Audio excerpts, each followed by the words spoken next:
Hello friends, I'm filling up my mate cup here because I'm gonna need some energy to talk about Vladimir Lenin's State and Revolution, Chapter 2. This is a little bit more complex chapter than Chapter 1, but Lenin still writes very clearly. But as he warned us in the preface, there's going to be a lot of quoting Marx and Engels in this chapter as well, and I'm going to read quite a bit of actual Marx. So yeah, look forward to that. Let's go. So Chapter 2 is broken into 3 parts. Chapter 1 was broken into 4 parts. This one's broken into 3. And Part 1 is called On the Eve of Revolution. So Lenin says the first mature Marxist texts, when Marx is formulating and discovering communism and his theories of dialectical materialism, are the Manifesto and Poverty of Philosophy. And these are created before the revolutions of 1848, which were all these revolutions that swept across Europe at the time. And Lenin wants to look at what Marx says about the state before and after these revolutions, and see what Marx learned, and if he changed his mind about anything. Because the thing about Marxism is it's not some set thing, you know. It's not we need to get to this stateless, classless society where we all just love each other, right? I mean, that's the ultimate goal. It stems from humanism and trying to create the best society for humans. But it's mostly a method for analyzing capitalism and how capitalism develops. So Lenin wants to see how Marx changes his mind after all these revolutions. So Marx says in Poverty of Philosophy, as the working class develops, they will replace old bourgeois society. Class antagonisms are abolished, and no real political power will be needed because no class needs to be oppressed anymore. So he's kind of referring to the state as political power here, saying we're not going to need all these systems of governance, all these armed bodies, all these prisons, all these cops, all these military organizations and operations once we don't have the class antagonisms anymore. So Lenin wants to compare this to the Manifesto, which was written by Marx and Engels a few months later. So Marx says, as the proletariat develops, a veiled civil war rages within society up until it breaks into open revolution. So the class struggle is always going on, right? The bourgeoisie is always doing things to oppress the proletariat, and the proletariat's always finding ways to fight back. And this is always happening, but there are times when it heats up and the antagonisms increase to the level where they're fighting in an open war, which is what we call revolution. So you've seen a lot of civil unrest this year. I wrote down with like the BLM protests. A lot of that was racial struggle, but also, you know, there's definitely a class element to it. Especially, everyone should watch the movie 13th and see how the capitalist class profits off the justice system and profits off throwing black people in jail. So the first step of revolution is for the working class to raise themselves to the position of the ruling class. This is Marx in the Communist Manifesto. The proletariat will use its political supremacy to wrest all capital from the bourgeoisie and centralize the means of production into the hands of the state and to increase the productive forces.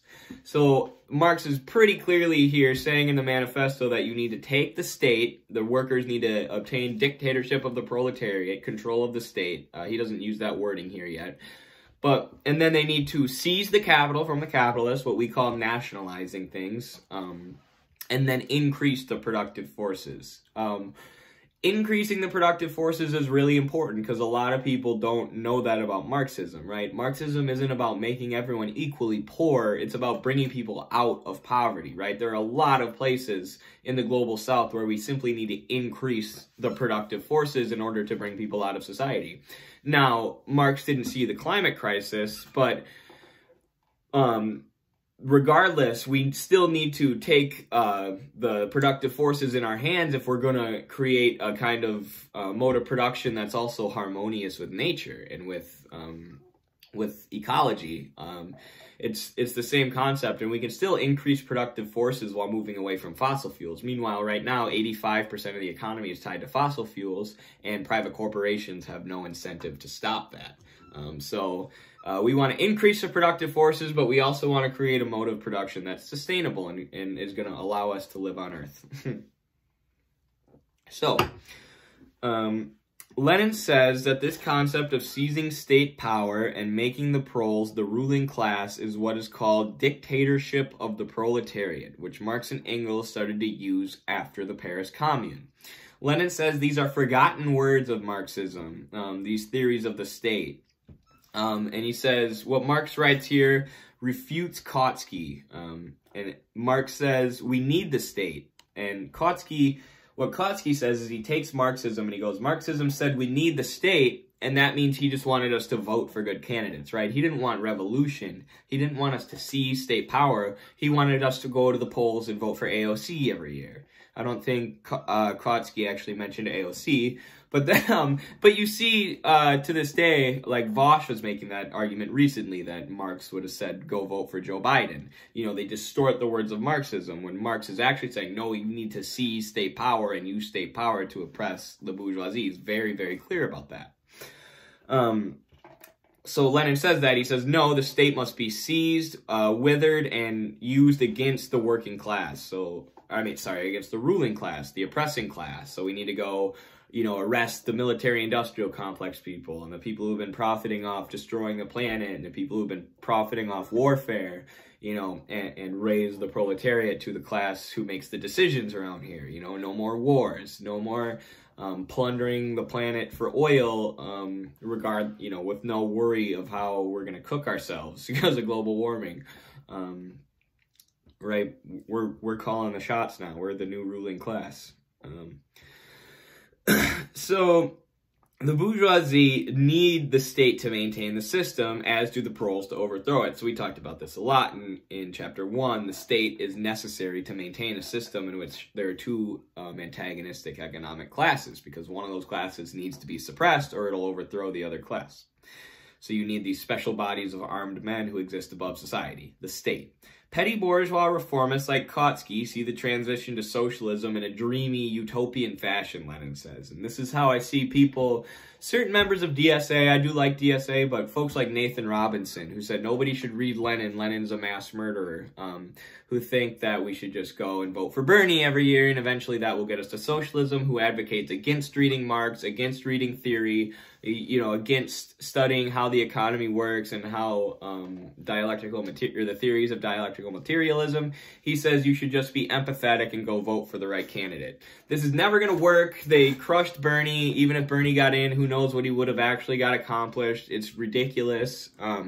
You need economic organization, class struggle, and you need to seize state power. And these people like Nathan Robinson are the same as reformists, opportunists in Lenin's era, in my opinion. In practice, the revolution, Lenin says, in practice, when the revolution happens, these people will betray the revolution. I think of like Jacobin. I'm not sure if it was Nathan Robinson himself, but Jacobin's another example. You know, a lot of their guys are sort of democratic socialists. You know, we don't want to seize state power. We just want to keep voting for the right candidates, and eventually, hopefully, that will work. And they've been publishing anti-Venezuela propaganda about how the elections are fraudulent, even though that's a total scam. Jimmy Carter, former U.S. president, investigated the Venezuelan election, said they were the best elections anywhere in the world. There's all sorts of coverage of their elections every single year, easy to find online. Go to venezuelaanalysis.com.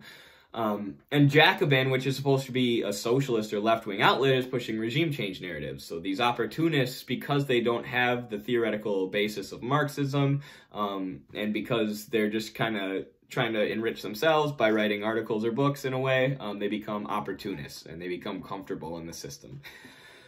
And Lenin says that's bad. And I think that's bad too, because why are you a socialist in America publishing regime change propaganda about Venezuela? Ridiculous. So, and Lenin says only the proles can bring revolution, and only through class struggle. They don't need the capitalists, but the capitalists need them. Therefore, only the proles can change the current order or system, because the great myth of capitalism, or the great lie of capitalism, it's a system predicated on them keeping the whole proletariat in line, right? They have to trick us into thinking we need them. That's why, you know, you have all these Elon Musk fanboys and Jeff Bezos fanboys and Steve Jobs fanboys, these capitalists. You know, part of the lie is, oh, we rose to this status of power because we're super geniuses and you need us, otherwise society would collapse. When in reality, if the workers at Amazon went home, nothing would happen, nothing would get done. If Jeff Bezos went home, everything would continue to function fine because we don't actually need the capitalists. They're parasites on society. So, yes. So the state is needed for organizing the new economy or building socialism. Like in the USSR, they had to do the NEP, the New Economic Program, where they did all these socialist programs to start building the new kind of economy that they wanted to create. And it's really successful. And he says, Lenin says here for the first time, the Worker Party is a vanguard of the proletariat. So you hear that concept, that famous concept of a vanguard party, of a workers' party, of people who understand Marxism and theory, and they're going to lead the proletariat to an era where they are the dominant class. So the vanguard helps to teach the proles the opposite of what opportunist workers' parties are doing, which lose touch with the regular rank and file. So Lenin says the vanguard party needs to go where the industrial workers are, where the agricultural workers are, where all the workers are, and talk to them, because the opportunist parties are going to lose touch with them. Which, does that sound like the American left lost touch with the workers, or what? I'd say so. So you can't separate Dictatorship of the Proletariat from Marxist theories of class struggle. That's what Lenin summarizes part 1 of chapter 2 with. So now let's move on to part 2, results of the revolution. So what does Marx have to say about the state after the events of the Paris Commune? He writes in the 18th Premiere of Louis Bonaparte, which is an essay that covers a series of revolutions that happened in France and how they affected the economy and the state apparatus. And it covered a French coup where Louis Bonaparte seized dictatorial powers of the state, essentially. So the revolution, Marx says, the revolution is methodical and thorough. Parliamentary power has both been perfected and fully seized by the bourgeoisie, whatever, I don't know. I think it's pronounced bourgeoisie. Just kidding. But now the ruling class, the bourgeois class, moves to executive power. Executive power grows huge parasitic bureaucracy and military. So he's talking about Louis Bonaparte. Obviously, we can think of America. They've totally seized, the capitalists totally control executive power, and we have this enormous $700 billion military and, you know, a giant Pentagon military bureaucracy. So Marx says that Napoleon, and he also says it's parasitic because they fund themselves by taxing the proletariat and also sending the proletariat to war. So Napoleon perfected the state machinery at this time, Marx says. So he basically totally captured state power and increased the state's ability to repress the revolting proletariat. So he centralized its power and increased its repressive forces to halt any revolution. And Marx is talking about how they use it to stop workers' revolutions, which obviously the cops union bust and do stuff like that today, you know, attack protesters in America. But you also think of the IMF and the World Bank and the UN and the CIA and U.S. Special Forces and the military, all these apparatuses who have been developed to continue imperialism and halt worker struggles in the global South, right? Even if we're not always rising up and demanding, you know, an end to our imperialist gross bourgeois government and bourgeois class in America, doesn't mean it's not going on in the countries our government's bombing and trying to repress. And Western capital are always developing new ways to repress the people in the global South. And I mean, this just shows the continued relevance of Marx and his framework for analyzing the world, and the people who say Marx was wrong about everything, like, they haven't read Marx. What are you talking about? It's so silly. But anyways, Lenin says this is a tremendous step forward in Marxism, what Marx wrote here. From the Manifesto, which is an abstract analysis, whereas the 18th Premiere is a complete, concrete analysis of the state as revolutions would go on and as the state changes. Sorry, I had low battery there. Hopefully I don't run out. And yeah, previous revolutions perfected the state, but a proletarian revolution must shatter the state, and this is the fundamental thesis of Marx on the state, Lenin says.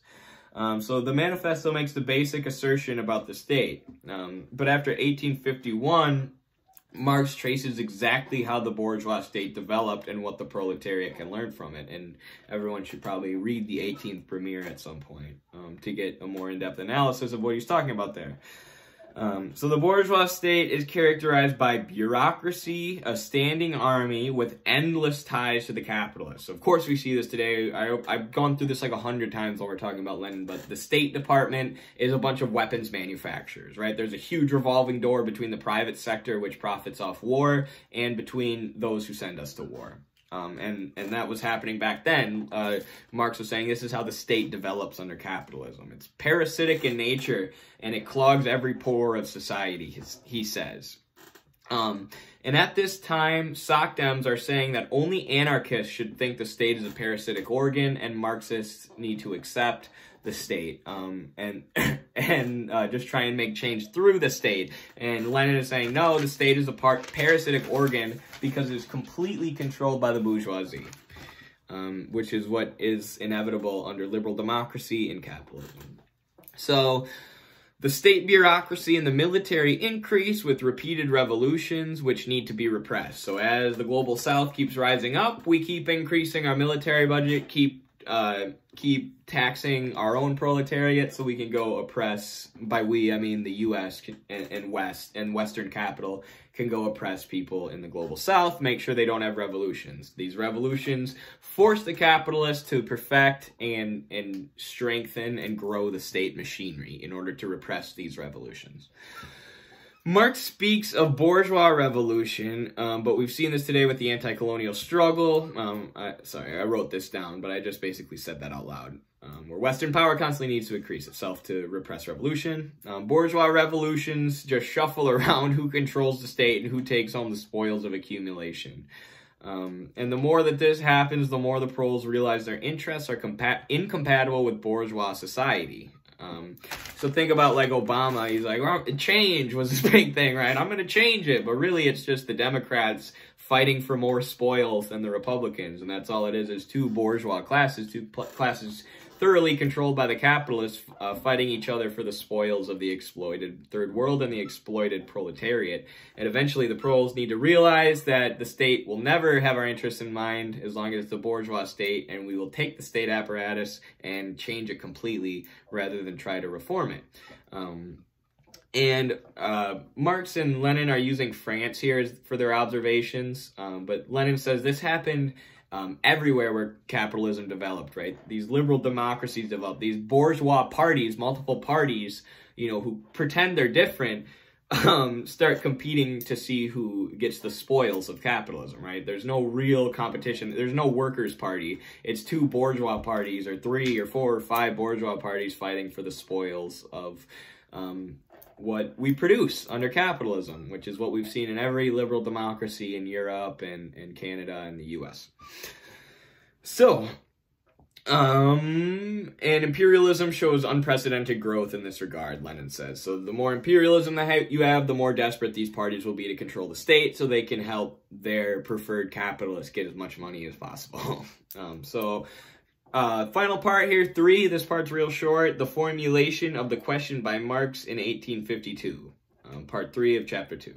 What replaces the state after it's shattered? This is a letter by Marx published in 1907 that was written in 1852. It's on page 29 of my book, and I'm just going to read the whole thing here because I was going to try and summarize it, but I just figured everyone should just have this read. As far as I'm concerned, this is Marx, the honor does not belong to me for having discovered the existence either of classes in modern society or the struggle between classes. Bourgeois historians a long time before me expounded the historical development of this class struggle. Oh, sorry, I think I messed it up. Whoops. Bourgeois historians a long time before me expounded the historical development of this class struggle, and bourgeois economists, the economic anatomy of classes. Sorry, guys, I'm really struggling with this reading here. But this is the most important part here coming up. What was new on my part was to prove the following. 1, that the existence of classes is connected only with certain historical struggles which arise out of the development of production. 2, the class struggle necessarily leads to the dictatorship of the proletariat. And 3, that this dictatorship is itself only a transition to the abolition of all classes into a classless society. So Marx says class struggle happens without him. All he did was look at it. You know, the labor theory of value was invented by bourgeois economists. He just looked at it and gave the proletariat a path for liberating themselves and moving to a society where they're not exploited. Lenin says class struggle was invented by the bourgeois, but Marx is the one who extends this to the acceptance of class struggle and to the acceptance of dictatorship of the proletariat, saying it's a good thing, it will lead us out of this horribly exploitative system, whereas bourgeois economists are like, no, this is bad. And he recognizes that dictatorship is always necessary in class society, right? We already have a dictatorship. It's a dictatorship of capital, a dictatorship of the bourgeoisie. So people are scared of the word dictatorship, right? Ooh, dictatorship of the proletariat. That's scary. I don't want a dictatorship. You already live in a dictatorship. When was the last time you actually had a choice about any of the things that mattered? When did you have a choice whether we invaded Syria or Libya? No.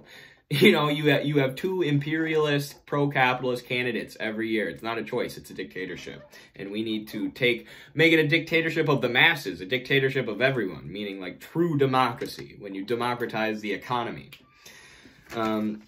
And Lenin and Marx say dictatorship of proletariat will take many forms around the world, but it will always be the proles using the state to crush the bourgeoisie and transition from capitalism to socialism/communism. So socialism with Chinese characteristics, socialism with Korean characteristics, Juche, and then you have socialism in Cuba, which is based off kind of partially Che and Fidel, but also it's just Marxism-Leninism. Then you got Marxism-Leninism in Vietnam, which is built off partially the thought of Ho Chi Minh, and then you have Bolivarian socialism in the Global South, and you have Pan-Africanism in Africa, and you have Ba'athist socialism in the Middle East. Socialism develops differently depending on the cultural and material conditions of the country it's in, and Marx and Lenin recognize this. But it always involves dictatorship of the proletariat. It always involves workers seizing the state and using the state to transition to a better mode of production, which is better for the masses. All right, everyone. Thank you for watching our State and Revolution breakdown. That was Chapter 2. Come back soon for Chapter 3. I hope you're enjoying this, whether you're reading along or not. I try and summarize everything as best I can. So for those who don't like to read, you can learn it this way as best you can. And for those who are reading along, thanks for watching the guide. I hope I helped you understand it better. All right, peace, everyone.